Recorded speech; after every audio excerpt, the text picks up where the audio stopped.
अस्सलाम वालेकुम वरहमतुल्लाह। ये वीडियो उन लोगों के लिए बहुत ही ज़्यादा अहम है जो दूध का कारोबार करते हैं, होटल वाले को या दुकानदार को दूध बेचते हैं। हमारे माशरे में बहुत से ऐसे लोग हैं जो दूध का कारोबार करते हैं और दूध बेचते हैं। बहुत सारे ऐसे लोग हैं जो दूध के अंदर मिलावट करते हैं, पानी डालते हैं।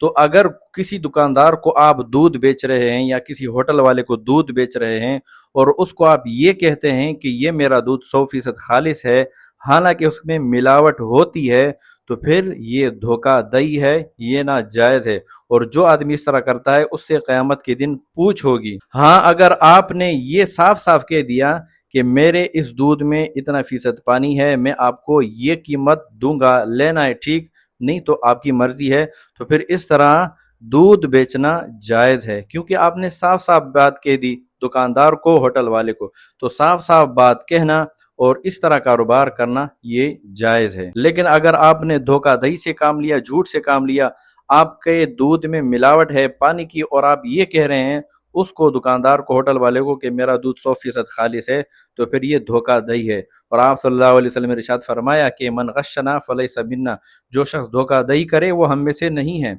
और जो शख्स इस तरह काम करता है, मिलावटी मिलावटी दूध बेचता है और दुकान वाले को, होटल वाले को ये कहता है कि मेरा दूध 100% खालिस है, अल्लाह ताला कुरान पाक में इरशाद फरमाते हैं कि वैलुल लिल मुतफ्फिफीन, अल्लाह ताला फरमाते हैं कि नाप तोल में कमी करने वालों के लिए हलाकत है।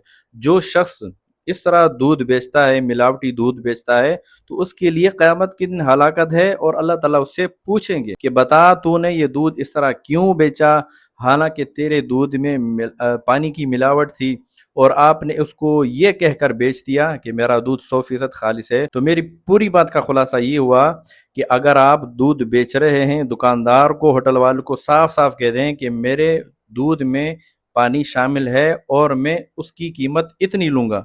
हाँ, अगर आपने मिलावट नहीं की, पानी नहीं डाला, तो भी आप उसको साफ साफ कह दें कि मैंने एक कतरा भी नहीं डाला, मैं इस दूध की कीमत इतनी लूँगा। आप साफ साफ बात कह दें, अल्लाह ताला आपके कारोबार में बरकत डालेंगे। लेकिन धोखाधड़ी नहीं करनी चाहिए, झूठ नहीं बोलना चाहिए।